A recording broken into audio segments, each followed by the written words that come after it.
gusto saludarles y felicitarles, ¿verdad? Porque me salieron muchísimo mejor que la vez pasada. Así que si se pudo, vamos a salir bien. Pero hay 4 compañeros que no sé por qué no tienen nota. Por la tarde voy a retomar sus casos, ¿verdad? Porque mañana quiero subir las notas. Estemos pendientes, ¿verdad? Por cualquier cosa. Voy a imprimir eso.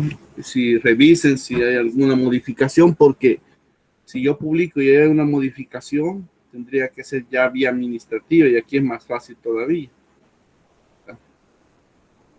Aquí está. Bien, vamos a presentar pantalla. ¿Observan la imagen? Sí, se observa.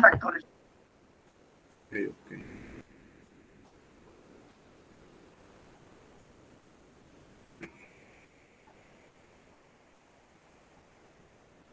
Se le corta bastante el audio, Luis. ¿Se corta bastante ahorita? ¿Se corta ahorita? Voy a volver a salir y entrar ahorita.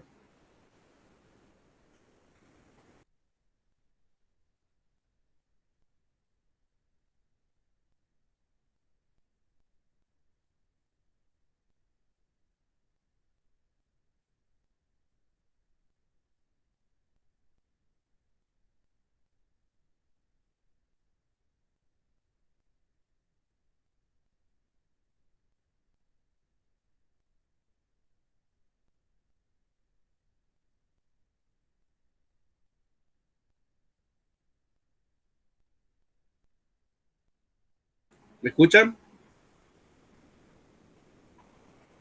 Sí, Luis. Que había un problema aquí, no sé por qué. Bueno, vamos a ver, espero que no se corte nada.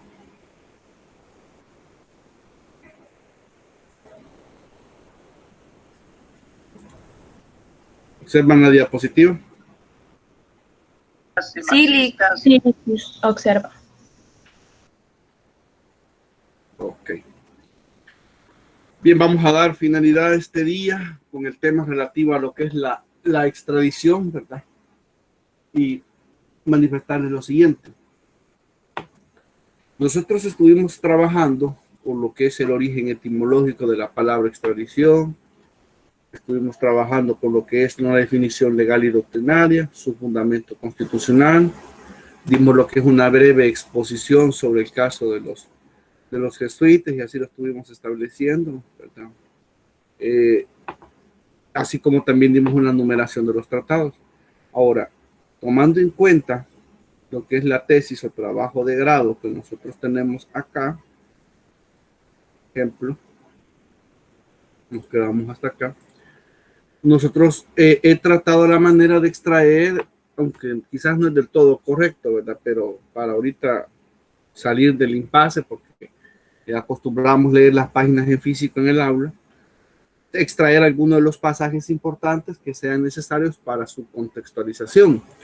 Por ejemplo, en la tesis objeto de estudio nos trae una definición jurisprudencial del habeas corpus número 225-2009 en la resolución HC 75-2003 y de 17 de diciembre de 2013. Retomando, ¿verdad? Esa resolución nos dice que la extradición es la entrega del acusado o condenado para juzgarle o ejecutar la pena. Esto es en el caso porque hay lugares donde todavía se puede condenar al imputado en ausencia.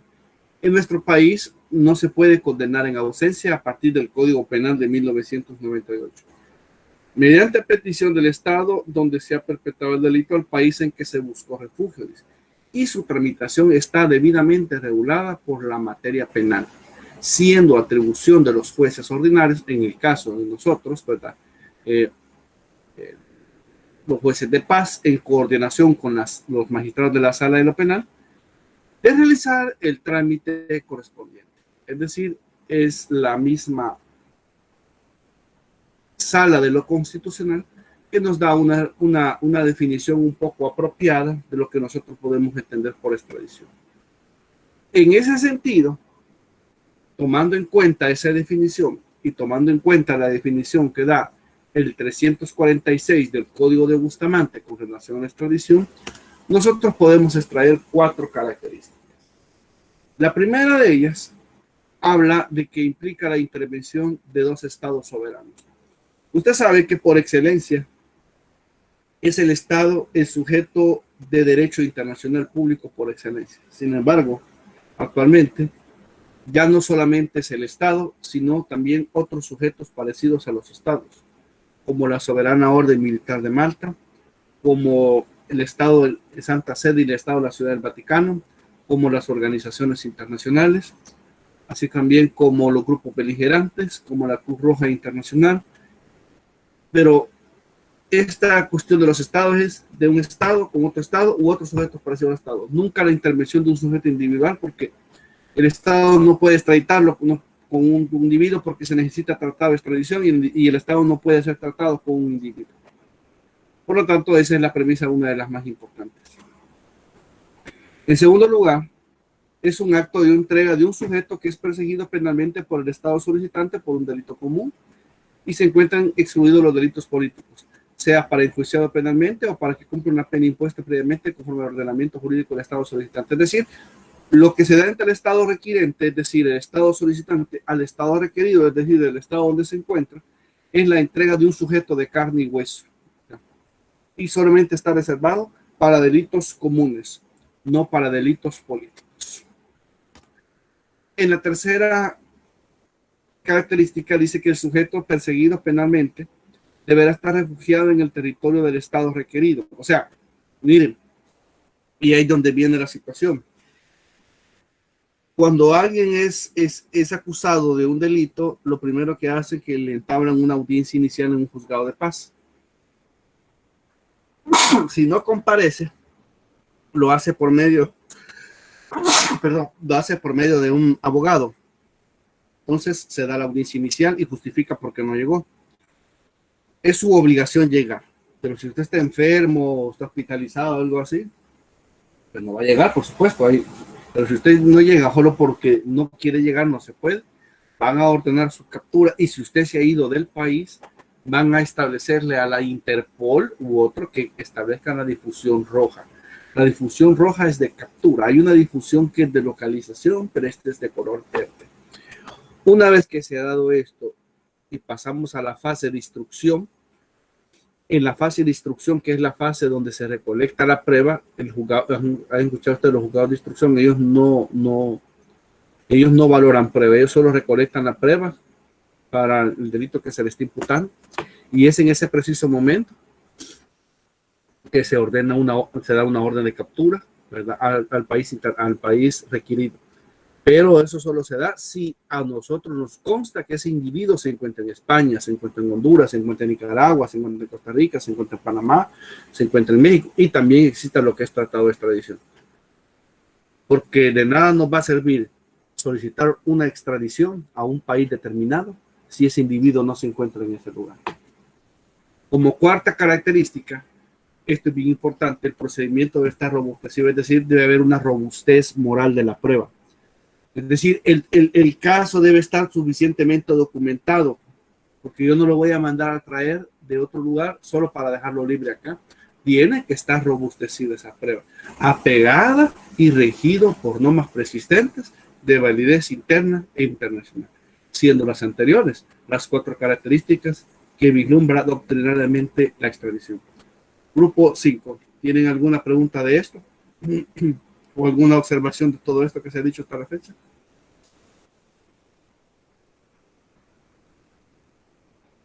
¿Qué opinan de esas características?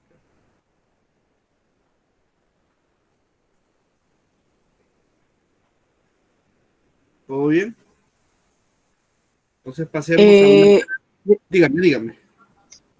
En el punto 3, usted mencionaba que el sujeto perseguido deberá estar refugiado en el territorio del Estado requerido. Eso quiere decir que para que pueda ejercerse captura, tiene que estar. Eso no me quedó muy claro, no sé si puede. Fíjate que eso de refugiado yo solo lo copié de la tesis.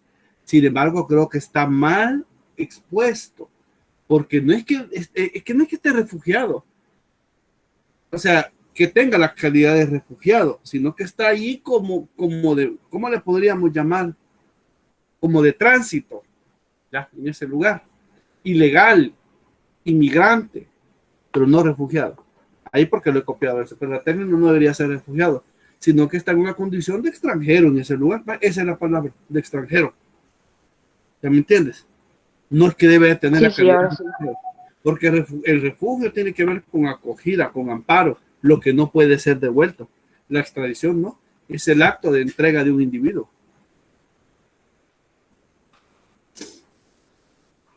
Gracias, Lee. Ok. Breve referencia histórica de la extradición.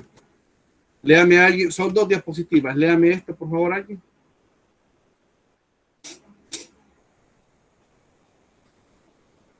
Yo, Yo, Por favor. periodo precolonial, antes del descubrimiento y sometimiento, Mesoamérica estaba formada y dominada por reinos y cacicazgos olmecas entre el periodo del año 1200 al 600 a.C., teotihuacanos entre el periodo de 600 a.C. y 300 después de Cristo, mayas entre el periodo 200 y 900 después de Cristo, y toltecas y aztecas entre el periodo 900 y 1500 después de Cristo. Por favor. Los territorios que hoy forman El Salvador se encontraban poblados antes del dominio del reino maya por el reino quiché y el pueblo pipil de lengua náhuatl. Ya para el año 900 y 1200 después de Cristo, el señorío pipil dominaba una muy buena parte del territorio salvadoreño, pero en los años 1200 y 1300 después de Cristo, los nonualcos procedentes del norte invadieron el territorio pipil, generándose un fuerte conflicto entre ambos señoríos. Es así que a la llegada de los españoles, el territorio salvadoreño era habitado en su mayoría por los pipiles y de forma minoritaria por pueblos, por los pueblos lencas, chortis y nanualcos de lengua náhuatl, además de los uluas, pocomanes y chotortecas. Hasta este momento no existe un rastro histórico que en esta época se hablara de extradición. Si tú ves, ¿verdad? Hasta este momento no existe documentación legal que ampare que en ese momento hablamos de extradición ni de entrega. Y si existiese, a lo mejor por la quema de archivos o por la cuestión de la conquista. Pero en esa época, acordad que nos encontramos en una época bastante primitiva y todavía no se podía hablar ni siquiera de términos legales. Este es un antiguo mapa de los primeros que se hacía de El Salvador. Mira. Nuestro descubrimiento se atribuye a Andrés Niño, ¿verdad? Que fue en el año de 1522, y parte de lo que tiene que ver con Pedro de Alvarado. Este Andrés Niño me llama la atención porque dice que el primer lugar que desembarcó es la isla de Mianguera del Golfo. La isla de Mianguera del Golfo es la única isla de nuestro país de las 32 que tenemos que está habitada y es considerada como un municipio. Le llaman Mianguera del Golfo por si está en el Golfo de Fonseca, y el Golfo de Fonseca le viene un tío de Andrés Niño. ¿Verdad? Regálenme un segundo.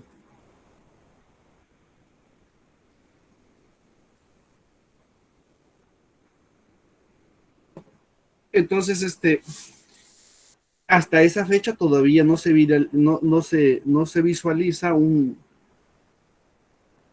término relativo a lo que es la extradición, la que comúnmente nosotros conocemos.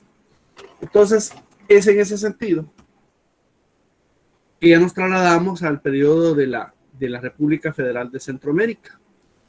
Y en ese periodo de promulgación de la Constitución Española de 1812, las provincias de Chiapas, Guatemala, San Salvador, Honduras y Costa Rica estaban supeditadas, ¿verdad? Estaban supeditadas y formaban parte de la audiencia de Guatemala.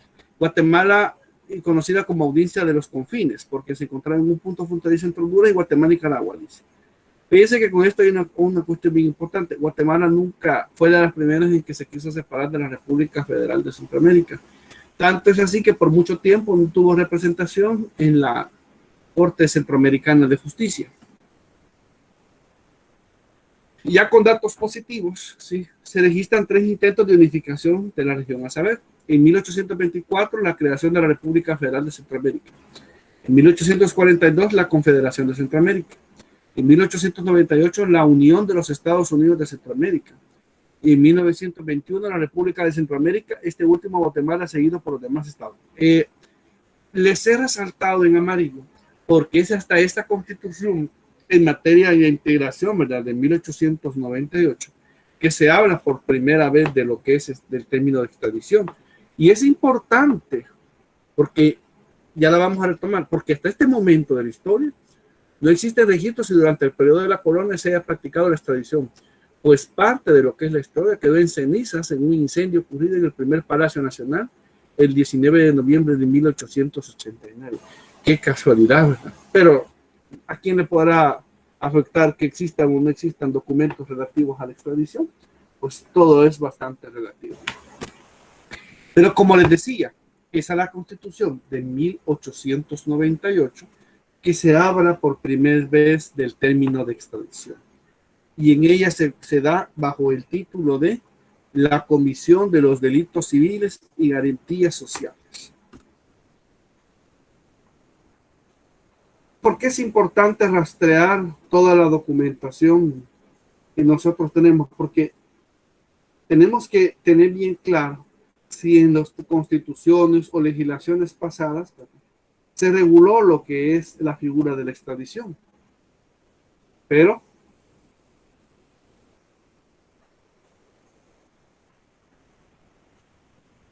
en la Constitución del Estado salvadoreño,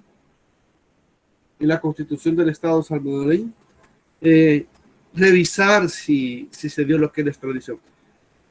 Yo les he agregado aquí, a manera de historia, las 3 banderas que nuestro país unió.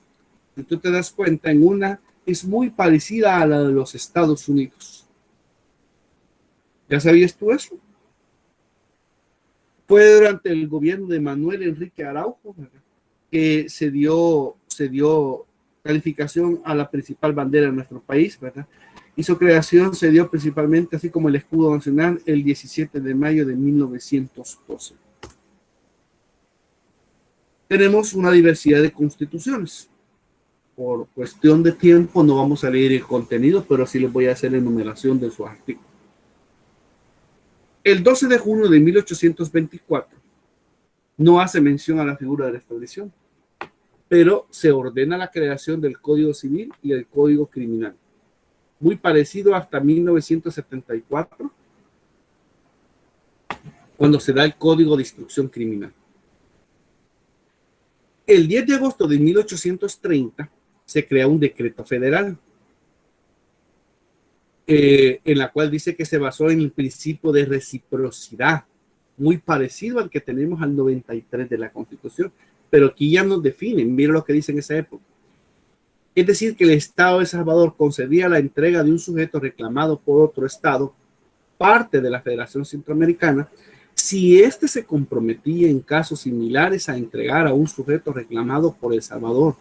De lo contrario, no procedía a la misma. Es decir, la reciprocidad vendría cayendo en el sentido de que si yo te colaboro entregándote a este sujeto, yo también, en este sentido, yo también te tengo que entregar a este individuo para que pueda ser reclamado. De lo contrario, no procedía a la misma. El 16 de octubre de 1871 se regula la extradición para los delitos comunes en el artículo 101. El 9 de septiembre de 1872 se regula para en el artículo 20, y me llama la atención porque vuelve a hablar otra vez del asilo, así como está regulada en nosotros. Pero también vea lo que dice aquí. La República es un asilo sagrado para el extranjero que quiera residir en su territorio, punto y coma. Menos para quienes, para los reos de los delitos comunes que reclame otra nación, como hace la discriminación, ¿verdad?, en virtud de tratados vigentes y en los que se hubiese estipulado la extradición. En 1880 es regulada en el artículo 17, en 1883 en el artículo 13, en 1939 en el artículo 45, es hasta 1939 cuando hace referencia de que no podrá concederse la extradición por delitos políticos, ni por delitos comunes anexos con políticos, ni respecto de los salvadoreños. Es decir, a salvadoreños no los puedes extraditar. Mire de dónde viene esa idea, de 1939. En 1945 es regulado en el artículo 45. En 1950 es importante esta constitución porque es la primera vez que se habla de derechos sociales.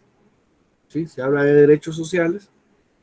Y en 1962 lo regula en su artículo 153 y ya empieza una redacción parecida a la que nosotros tenemos, que El Salvador concede asilo al extranjero que quiera residir en su territorio, excepto en los casos previstos por las leyes y el derecho internacional.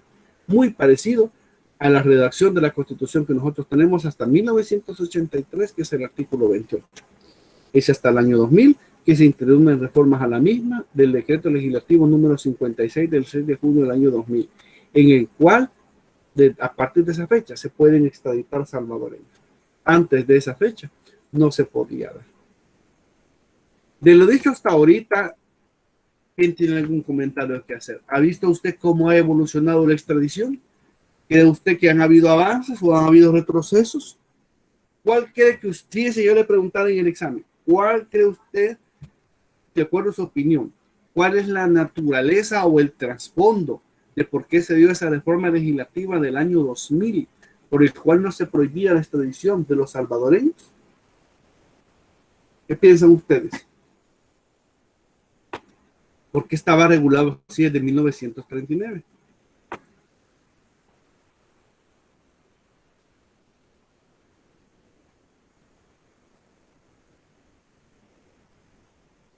¿Qué piensan? ¿Qué me responderías? Hola, ¿me escuchan? Sí, se escucha. ¿Qué piensas tú de esto?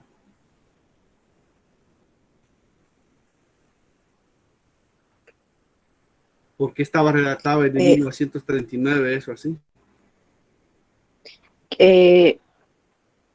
No sabría decirle por qué, pero sí me pareció bastante curioso el avance como de la extradición, porque bueno, lo que me llamaba la atención al principio era lo de la reciprocidad, y ¿Sí? otro punto que me llamó después la atención fue esto de que no se podían extraditar salvadoreños, pero la verdad no sé si habrían intereses políticos adentro Es que hay o algo intereses así. políticos, por supuesto. Yo pienso que eso se daba por la cuestión del conflicto armado, por lo mismo del conflicto armado, todo regulado así. Y como estábamos con la cuestión de la Corte Interamericana de Derechos Humanos, fue que poco a poco pudimos introducir. Es más, nosotros hasta, quiero ver, hasta hace menos de 10 años, fue que ratificamos el Estatuto de Roma de la Corte Penal Internacional, porque la Corte Penal Internacional permite juzgar a mandatarios y a gobiernos. Nosotros no estábamos ratificando eso hasta hace menos de 10 años, creo que fue eso. Todavía ya por el 2005 todavía se hablaba que solo lo habían firmado, pero no lo habían ratificado. Entonces yo creo que en ese mismo sentido puede ir que por qué no se daba lo que es la extradición de salvadoreños. Quizás por la misma protección de las élites políticas también. Es posible por eso mismo. Esperando que hasta el año 2000 ya habían prescribido los delitos. Hasta eso lo estaban haciendo. Ahora, ¿a qué obedece la extradición? ¿Cuál es su naturaleza jurídica? Bueno, esto obedece a 3 razones o fines. Lo primero, que hay un principio que se llama búsqueda de la verdad real. Por eso dice literal, para averiguar la verdad del hecho delictivo.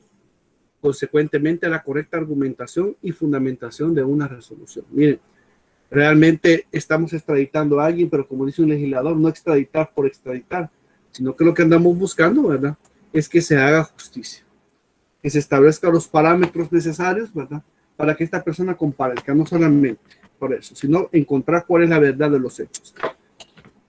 También una naturaleza jurídica es la imposibilidad de celebrar ese juicio en ausencia del encausado. perfectamente entablado en El Salvador, porque en El Salvador no se puede hablar de, no se puede juzgar a alguien en ausencia, ni mucho menos se le puede condenar. Y para el cumplimiento de una eventual condena, esto es en los casos de los países, ¿verdad? Donde, donde existen que sí se les puede condenar en ausencia, y una vez establecido eso, se le está requiriendo para que venga a cumplir la pena si está previamente ubicado. Pero en el caso de El Salvador, cuando eso se hacía, como yo les decía, se iban del país con el objetivo de que la pena prescribiera, porque y los casos fallecen, así como se desvanecen, es la palabra, se desvanecen conforme el tiempo va pasando. Porque ya la ley así lo estableció, ¿verdad? Miren, en nuestro país, por ejemplo, hay personas que han optado por otro tipo de procedimientos. No sé si ustedes han escuchado, por ejemplo, el procedimiento abreviado. El procedimiento abreviado es un beneficio que se le da a los imputados, ¿verdad?, con el objetivo de que reconozcan los hechos. Por ejemplo, si alguien es condenado por homicidio simple lo tenemos a 20 años. Entonces, si usted lo reconoce, le vamos a dar la mitad, o sea, le vamos a dar 10, imagínense. Y de 10, pues con una buena conducta sale quizás en unos 6 o 6 años con 6 meses.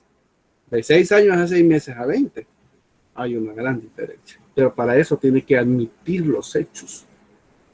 Así como el beneficio que le dieron a los expresidentes en algún momento. Entonces, ese es el objetivo, ¿verdad? Uno, la búsqueda de la verdad real, que no se puede condenar en ausencia, o el cumplimiento de una eventual condena. Yo no sé, compañeros, si hasta ahorita me han entendido esa figura de que alguien no puede ser condenado en ausencia. El equipo le está cortando un poco el audio. O repito todo eso otra vez. ¿Entienden bien eso? ¿Se corta bastante ahorita? ¿Me escuchan bien ahora? Sí, ahora sí, Lee. ¿Me escuchan bien?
¿Me escuchan ahora? Sí, Lee, se escucha. Les preguntaba yo, ¿verdad? Así están en internet. Les preguntaba yo si habían entendido eso de que a una persona no se le puede condenar en ausencia. ¿Lo han entendido eso? ¿O todavía hay dudas de eso? Pues por mi parte está todo claro, Lee. Los demás compañeros, ¿qué dicen? ¿Me comprenden esa parte? Porque en un ejercicio no hay momento de dudar. ¿Se entiende eso? Si yo le digo en el examen, explíqueme la diferencia entre condenar la ausencia o no, de acuerdo al código de 1974 y el 1998. Bien, muy bien. Entonces partamos de esa premisa, ¿verdad? ¿Cuáles son las clases de extradición que existen? ¿Observan la pantalla? Sí, Lick, se observa. Léame la diapositiva, por favor. Es la extradición activa. Extradición activa. La huida de un sujeto perseguido penalmente trae consigo la posibilidad de que se frustre el proceso penal, imposibilitando el ejercicio de la potestad que conocemos como ius puniendi del Estado, ya que el supuesto ofensor ha evadido la acción de la justicia del Estado donde ocurrió el hecho, por el cual se le persigue penalmente, sea para que comparezca a juicio pendiente o cumpla una sentencia firme, por lo que es en el mismo proceso penal exclusivamente donde se da el nacimiento del procedimiento de extradición activa, posibilitando conforme a su ordenamiento jurídico interno la petición al Estado donde el sujeto sea refugiado con el objeto de evadir la justicia o no, cumplir una pena impuesta, haciendo realizable de darse la entrega la acción penal del Estado requirente. Fíjate que cuando nosotros hablamos de extradición activa, es tan sencillo como decir lo siguiente: el Estado A, es decir, el Estado requirente, le solicita al Estado B, es decir, al Estado requerido, que en legal forma proceda a la entrega de C, del individuo C, por un delito X. ¿Sí? Es a partir de esa premisa que surge lo que es la extradición pasiva. La extradición pasiva es cuando ya se ha hecho esa petición en legal forma, es el Estado B quien analiza las condiciones que se dan para poder extraditar a C. Es decir, B se percata que C es buscado por A y dado condiciones y se reúnen requisitos de forma y fondo, B entrega C a A. ¿Cuáles pueden ser esos requisitos de forma y fondo? Bueno, él puede considerar y analizar primero si en el tratado de extradición ya se establecen las condiciones bajo las cuales se hará la entrega del individuo. Usted también puede analizar si dentro del mismo tratado no existe ningún tipo de reserva o condición que haga constar, ¿verdad?, que este individuo no puede ser extraditado. Y tercero, ¿verdad?, que exista lo que es la reciprocidad. Si eso existe, B entrega C a dentro de su soberanía. Porque también se puede dar, jóvenes, el caso en que B no le entrega C a A, por el caso como en nuestro país, donde nadie puede ser juzgado dos veces por la misma causa. Eso de que nadie puede ser juzgado dos veces por la misma causa es un principio que se acoge tanto en materia penal como en materia administrativa. ¿Sí? En materia administrativa. Léame a alguien extradición pasiva, por favor.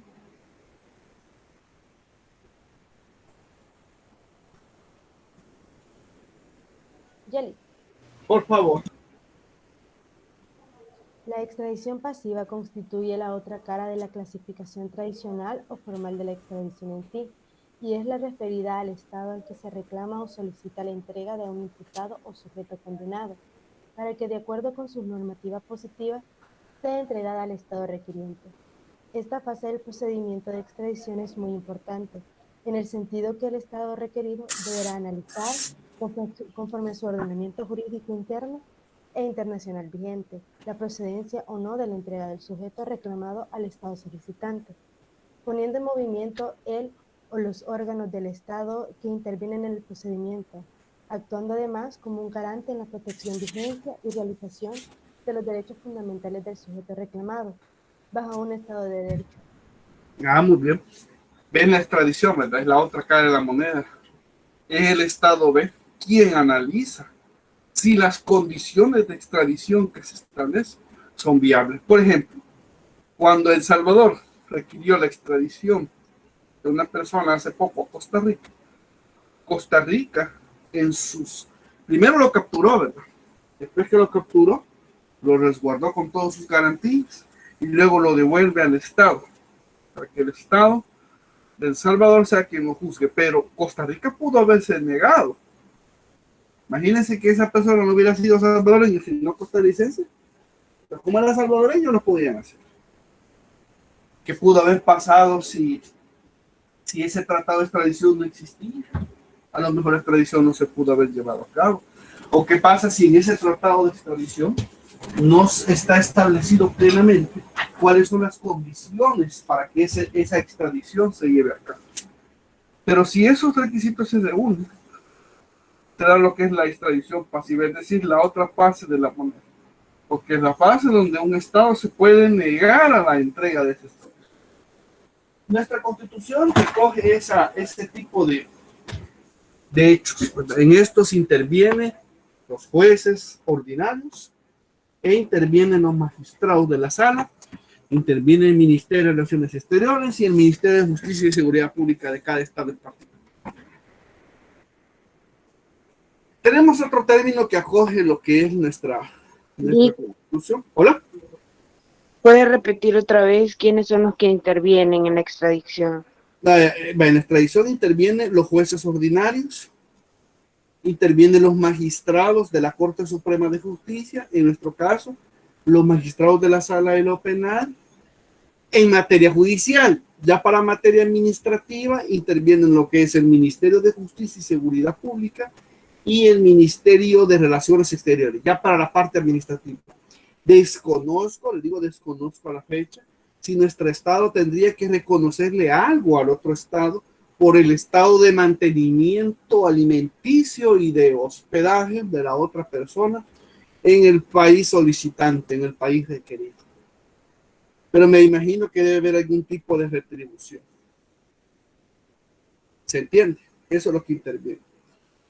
Sí, gracias. La reextradición es cuando hay varios estados que solicitan a un individuo. Por ejemplo, imagínate que viene un individuo, comete un delito en Italia y se viene a resguardar acá. Lo solicita el Reino de España, lo solicita África y lo solicita Canadá. Entonces, ¿a quién voy a dar? ¿Al primero que me lo solicitó? ¿O al primero con el que tengo tratado? Todo depende, o al que yo tenga reciprocidad. Pues depende con quién yo me vaya. Dice, se da cuando se solicita la entrega de un individuo por varios estados. Y si el estado requerido así lo acordare o autorizar previamente, se posibilita al primer estado requerente entregar a un tercer estado al reclamado. Luego de haber sido juzgado o cumplido la pena impuesta por este, y si este así sucesivamente se viene dando. ¿Ya? Esta figura es comprendida en el artículo 347, 348 y 349 del Código Español. O sea, cuando hay varios estados que solicitan a una misma persona, la figura que nosotros doctrinalmente hemos conocido es como reextradición. Existe también lo que es la extradición en tránsito, y consiste en el paso obligado del sujeto extraditado sobre el territorio de un tercer estado, a fin de llegar al territorio del estado requirente para que sea juzgado o cumpla una pena ya impuesta. Fíjese bien, ¿puedo yo llegar a Nicaragua sin pasar por Honduras? Es decir, para poder extraditar a una persona desde Nicaragua para El Salvador, necesariamente tengo que pasar por Honduras, atravesar tierras hondureñas. ¿Qué piensan ustedes?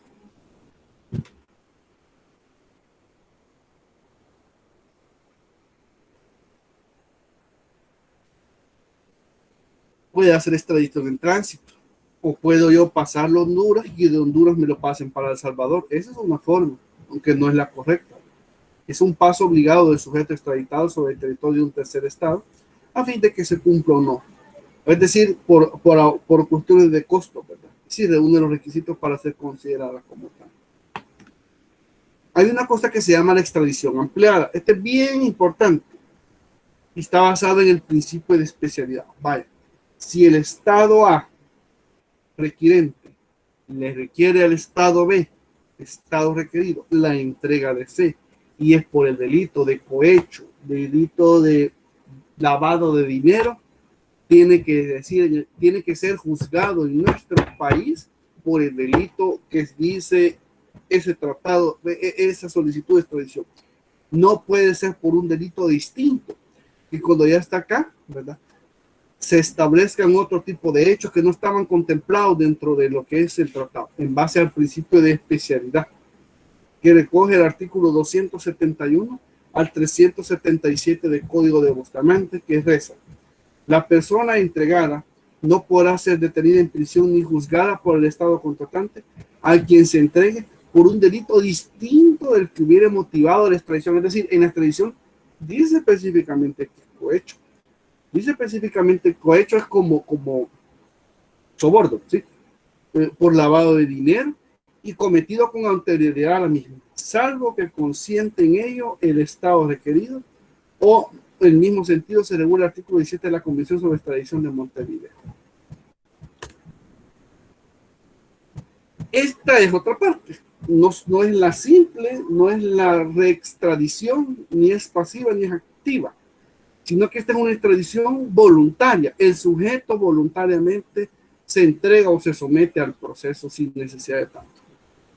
Ya el sujeto sabe que es sometido y se entrega a las autoridades correspondientes. Dice: de los conceptos estudiados sobre esta clase de extradición, estos hemos dado por Sebastián Montesinos, que dice: es el procedimiento especial determinado para aquellos supuestos en que la persona reclamada accede voluntariamente a su reintegro al Estado requiriente. ¿Sí? Es conocido también como extradición voluntaria. Tenemos una otra clasificación: extradición gubernativa, es decir, si esa extradición es facultad del órgano ejecutivo. Con eso les digo todo. En nuestro país no es así. La Constitución ya dice que en nuestro país es extradición judicial, que eso es una atribución del órgano judicial, no del órgano ejecutivo. Puede ser que existan países en los cuales se da la extradición ejecutiva. Entonces el ejecutivo es el que hace la solicitud. Pero aquí quien lleva el sartén por el mango, digamos, es el órgano judicial. Y se puede dar la extradición mixta, donde se combine la colaboración del ejecutivo y el judicial. Tenemos también lo que es la extradición instructoria y la extradición ejecutoriada. Vaya, fíjense bien. Cuando en nuestro país no se puede juzgar en ausencia, condenar en ausencia, condenar la palabra.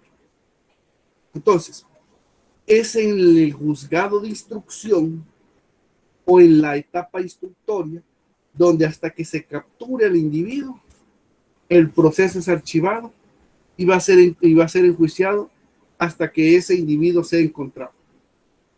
Si eso así se ha establecido, estamos ante la presencia de una extradición instructoria.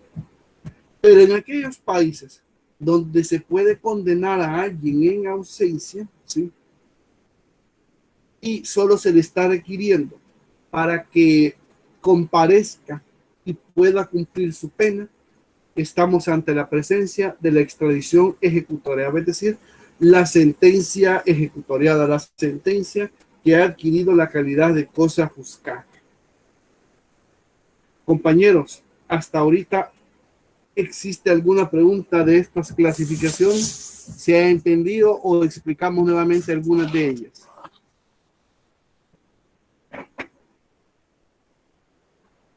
Eso está en la tesis. ¿Qué dicen? Por el momento todo claro. Muy bien. Les había dicho que en el proceso de extradición intervienen los jueces, los magistrados, el Ministerio de Justicia y Seguridad Pública, y también interviene lo que es el Ministerio de Relaciones Exteriores. Es en la cuasi extradición donde los cónsules, el vicecónsul o el agente consular tiene participación activa.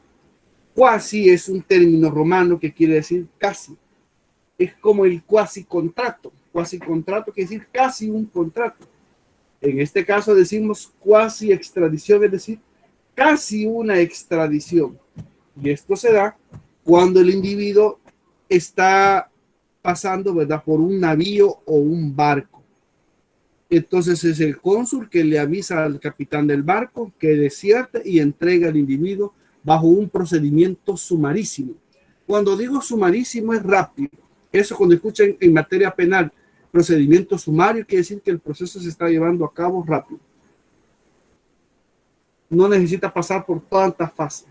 Léame a alguien, por favor, la cuasi extradición. Yo, Por favor. cuasi extradición, procedimiento sumarísimo de extradición que tiene lugar generalmente, que tiene lugar generalmente para los desertores de navíos mercantes y de guerra, llamado sumarísimo, pues basta con la sola petición del cónsul, vicecónsul o agente consular para proceder al arresto y entrega del desertor por parte de las autoridades locales, regulados generalmente en convenios sobre navíos de guerra. También la encontramos en algunos tratados sobre extradición. Este procedimiento sumarísimo lo adopta el Estado salvadoreño y está regulado en el Código de Bustamante, cuando dispone en el artículo 361, los cónsules generales pueden pedir que se arreste y entregue a bordo de un buque o aeronave de su país a los oficiales, marinos o tripulantes de sus naves o aeronaves de guerra o mercantes que hubieran desertado en ellas. Solamente basta la simple petición de la autoridad que se relaciona para que se proceda a la entrega del sujeto por parte de las autoridades locales. Y el artículo 362, que regula los requisitos para los efectos del artículo anterior, exhibirán a la autoridad local correspondiente, dejándole además copia auténtica, los registros del buque o aeronave, rol de la tripulación o cualquier documento oficial en que la solicitud se funde. Si tú analizas detenidamente, ¿verdad?, tienen una gran participación activa lo que son los cónsules y los vicecónsules, tal y como yo te lo he planteado en este momento. Tenemos otra figura. Ya no es la reinteracción ni la cuasi extradición.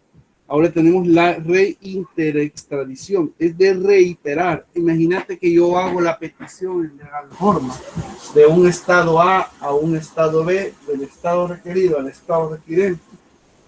Y como sucede en algunos casos, hay un silencio total, es decir, no se sabe absolutamente nada, si le dieron de recibido a los documentos. Entonces voy, así como cuando tú presentas un escrito y no se sabe absolutamente nada, pues vuelves a reiterar que esa situación se está dando y quieres manifestarles nuevamente de que se vuelva a conocer tu petición. Si eso es así, nuevamente, vuelves a reiterar tu petición, tú estás presente ante la figura de la reinterextradición. Si yo les preguntara en el examen, por ejemplo, dígame usted la diferencia entre, ¿verdad?, reextradición, reinterextradición y cuasi extradición, ¿qué usted me podría contestar? A ver. Cuasi extradición, reinterextradición, reextradición. ¿Qué acabamos de decir? Vamos a ver. Les escucho, señores. No podemos coger solo nosotros hablando. A ver qué piensa este grupo de eso. Imagínate que para esta clase yo dejaré un formulario y hay que llenarlo en 10 minutos con esa pregunta. ¿Qué tú me dirías al respecto? Es decir, un formulario que había que llenar 10 minutos antes que la clase se termine y se cierra, ¿verdad? Entonces ustedes responden eso y es parte de eso, ¿no? ¿Qué diría usted al respecto a todo eso? ¿O no hay nada que decir? ¿Qué hemos dicho? ¿Qué figura se da cuando varios estados solicitan a un individuo? Licenciado, o sea, que No, el rey. Hola. ¿Les escucho? en este caso de extradición es cuando la persona, hola, ¿me escucha? Sí, sí, le escucho. ¿Es cuando la persona come? ¿Se me escucha? Sí, le escucho, díganme. Le escucho, compañera, díganme.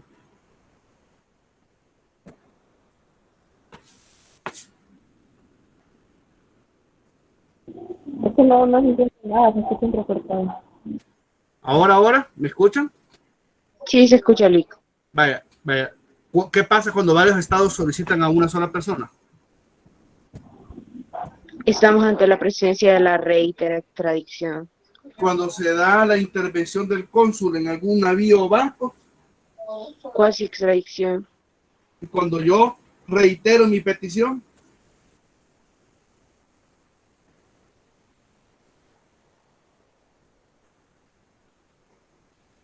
¿cuál es? Lick, no sé si me he confundido, pero bueno, pensé que esa era también la reitera extradición. O sea, No, porque es una... no, cuando reitero mi petición, fíjense bien, cuando hay varios estados que lo solicitan, extradición. ¿Ya? Cuando hay la intervención de un cónsul, cuasi extradición. Y cuando, como lo estábamos estableciendo aquí, reitero extradición es cuando reitero mi petición. ¿Ya? Vamos acá. Miren. Porque es que aquí, miren, no nos interesa pasar, sino entender bien. Reextradición. Se tiende a confundir estos términos. Sí, Lick, yo me había confundido entonces. Cuasi extradición. Y finalmente, reitera extradición. ¿Qué diferencias o similitudes tú puedes encontrar en esos términos? ¿O son equivalentes todos en los mismos? No, Puedes Lick, con un son ejemplo. diferentes. Puedes con un ejemplo. Claro que son diferentes. ¿Ya? Mire, esto de la reiterar es bien importante porque no solamente pasa en materia de extradición, yo diría que también pasa en materia del judicial activo. Hay casos en los cuales, mira, por más que tú hagas peticiones, por más que tú escribas, por más que tú mandes escritos, siempre, por no decir toda la vida, siempre hay retrasos. En nuestro país no existe lo que se llama la pronta y cumplida justicia. Eso es totalmente verídico y totalmente cierto. Eso no existe. ¿Saben por qué no existe? Porque hay, por ejemplo, hoy actualmente con lo que es la pandemia, muchos órganos judiciales no están llegando a laborar todos los días, sino que llegan un día sí y un día no. Que presentan autos de febrero, hoy en mayo, alegando que existe carga judicial. ¿Verdad? Hay personas que no llegan a las 8 a trabajar, sino que a las 9. Otros se incapacitan. Y así dígame usted cómo va a avanzar el proceso. ¿Sí? Bien, tenemos 3 elementos. Esta otra, la extradición absoluta y la extradición condicionada. Vaya, la extradición absoluta es cuando yo solicito el Estado A, le solicito a B que le entregue C de una manera total. No hay condiciones. Si existe una condición para que eso se dé, ¿cuál podría ser alguna condición? Bueno, que el individuo como tal, ¿verdad? Se ha establecido y se ha establecido en tales horas, tales parámetros, se ha respetado sus derechos, que allá como tal lo han establecido. Es decir, establezca alguna condición. Si no establece condición, es absoluta. Si se establece algún tipo de condición supeditada a su cumplimiento como condición especial, valga la redundancia, estamos ante la presencia de una extradición condicional. O tal vez le puede decir, ¿verdad?, que el individuo sea juzgado en El Salvador y una vez establecido eso, ¿verdad?, sea devuelto al país de origen, ¿verdad?, para el cumplimiento de su pena. Digo yo, eso puede ser un ejemplo. hubiera sido bueno, fíjese bien, lastimosamente el tiempo nuevamente no nos da, de que hubiéramos tenido a la vista algún tipo de proceso de extradición. Lo que sí andaba en el Facebook, andaba por ahí volando, ¿verdad? Era el documento bajo el cual extraditaron a esta persona de Costa Rica. Yo solo me acordé de la tarea cuando vi esto, porque específicamente, ¿verdad? Hablaban de este tipo de situaciones como las que estamos planteando. También nosotros, una vez establecido esto, ya estamos ante la presencia y las condiciones de establecer cuáles son los pasos que se deben de seguir para una extradición, señores. Pregunto, ¿tienen alguna consulta, alguna pregunta, alguna duda hasta la fecha? Solo las dos compañeras he escuchado toda la mañana, solo ellas están presentes o solo ellas van a tener participación. ¿Y los demás qué dicen? Vamos. ¿Ver? No hay dudas. ¿Todo bien? ¿Seguros? De la tesis, algo que hayan podido rescatar. Todavía vamos a seguir leyendo la otra semana. ¿Qué piensan? Imagínate que te hago esta pregunta en el examen. ¿Por qué la Universidad de Salamanca en esta tesis se interesó en estudiar la extradición en El Salvador? ¿Por qué que usted? ¿Por qué la Universidad de Por Salamanca? el caso de los españoles, de los jesuitas, perdón. Por eso, aunque no lo menciona, ¿sí o no? Ninguna Ajá, no parte lo lo mencioné. menciona. Pero el trasfondo es ese. El trasfondo es ese. ¿Será que en España no existe ese principio de que nadie puede ser juzgado dos veces por la misma causa? ¿Saben cómo funciona eso? Por ejemplo, el caso de Katia Miranda. El caso de Katia Miranda, por eso fue que se cayó ya por último. Porque las mismas pruebas, vaya, por ejemplo, ellos fueron acusados por violación, inmediatamente pasó el hecho. Se recopilaron las pruebas, fueron absueltos porque la escena del delito fue contaminada en aquella época. Se movió la escena del delito y al mover vestigios, al mover pruebas y todo lo demás, la escena ha sido contaminada. Por ejemplo, si alguien lo mataron en un carro, lo violaron en un carro, por ejemplo, y otras personas dicen estar tocando ese vehículo, van a aparecer huellas de otras personas y por lo tanto la escena se ha contaminado. Entonces se absolvió. 20 y pico de años después vuelven a acusarlo, pero ahora ya no de violación, sino que de homicidio y secuestro. ¿Qué es lo que pasó? Utilizaron las mismas pruebas, pero solo cambiaron de delito.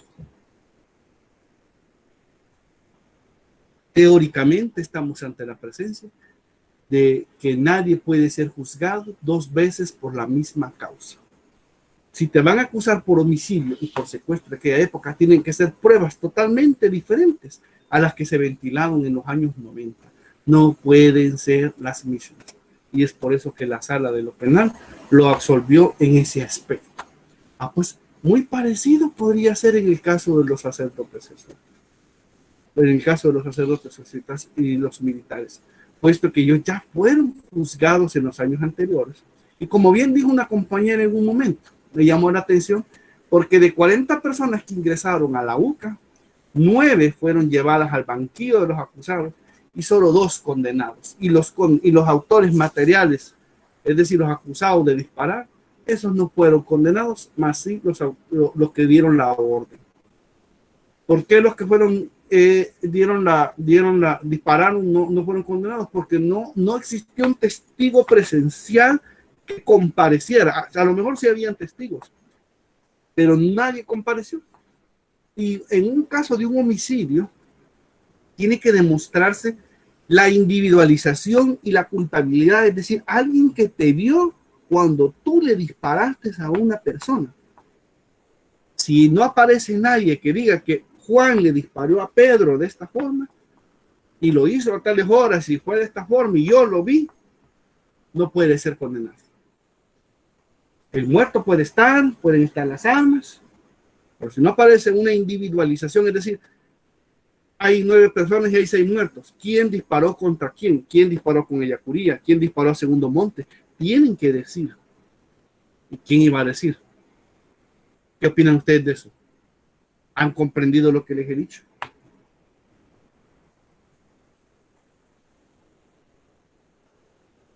Sí, Sí, Lili. ¿Comprenden qué es la individualización de la responsabilidad? ¿Qué tienen ustedes sí, por que eso? se juzga individualmente a la persona. O sea, no podían juzgarlo como grupo, a pesar de, como usted decía, que entraron 40, entonces se va a juzgar por o sea, por la acción que cometió individualmente cada persona. O sea, que tiene que decir quién me disparó con Ellacuría, quién disparó con Segundo Monte. O hubieron dos que dispararon. No, no pueden ser todos en contra de uno, ¿ya? O todos en contra de todos. Tiene que individualizarse la participación delictiva. Ese es el punto. Es así como nace el fundamento procedimental de la figura de la extradición. Y en esto yo les voy a describir muy brevemente, ya nos quedan quizás unos 10 minutos, para decirles cuáles son los principales pasos. El primer paso es que la petición puede darse de dos formas: de oficio, de la fiscalía, o una solicitud presentada al juez de paz. El juez de paz, así como pasó con el caso de Norman Quijano, ¿verdad? El juez de paz ordenó la extradición, ordenó no la extradición, sino la captura. Cuando ya se dé la captura, ya se da la extradición. Fíjense qué interesante. Yo no puedo ordenar la extradición de nadie si no está capturado. Eso es otro de los requisitos. Hasta que eso se da, ya ordeno la extradición. Lo primero que se tiene que dar es la difusión roja. Por lo tanto, yo creería que la Interpol tendríamos que haberla visto antes de la extradición. Sin embargo, el programa no es así. No sé si me entienden esa parte. Creo que sí. Primero debe ser capturado.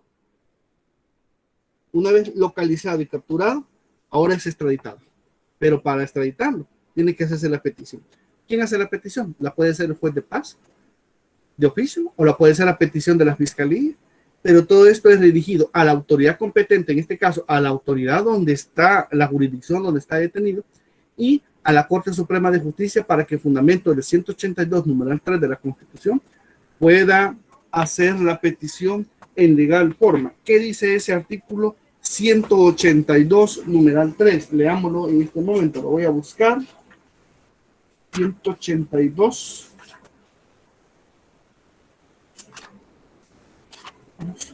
Estas son las atribuciones de la Corte Suprema de Justicia.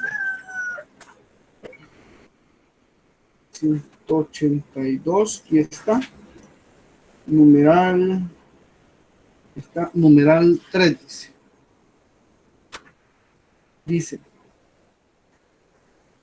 son atribuciones de la Corte Suprema de Justicia, numeral 3, conocer de las causas de presas y de aquellas que no estén reservadas a otra autoridad, ordenar el curso de los suplicatorios o comisiones regulatorias que se deben para practicar diligencias fuera del Estado y mandar a cumplimentar, dice aquí, lo que procedan de otros países sin perjuicio de lo dispuesto en los tratados, punto y coma, y conceder la extradición. Dice bien, conceder la extradición. Entonces, ¿verdad?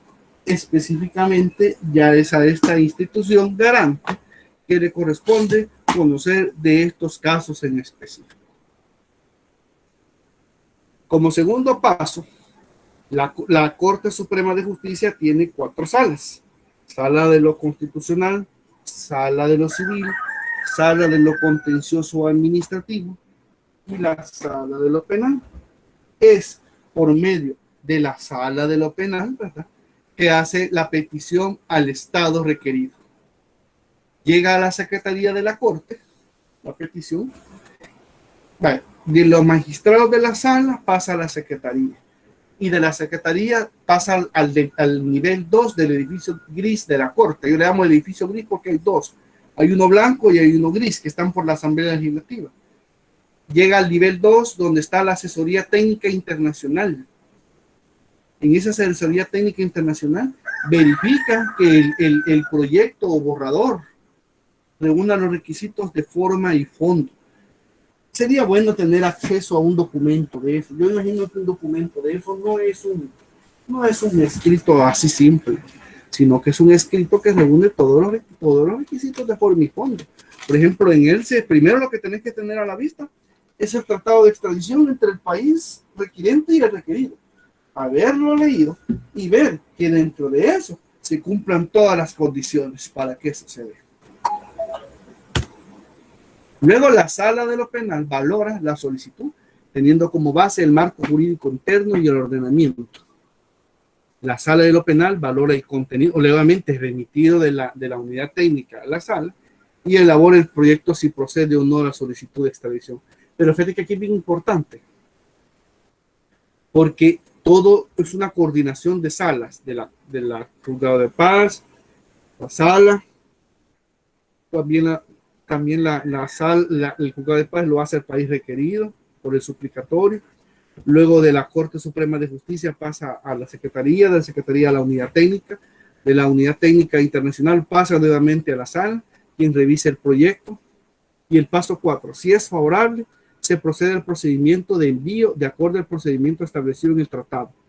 Esto partiendo que nosotros somos el sujeto pasivo. ¿Sí? Si el procedimiento no está previsto, se envía al Ministerio de Justicia y Seguridad Pública y luego al Ministerio de Relaciones Exteriores.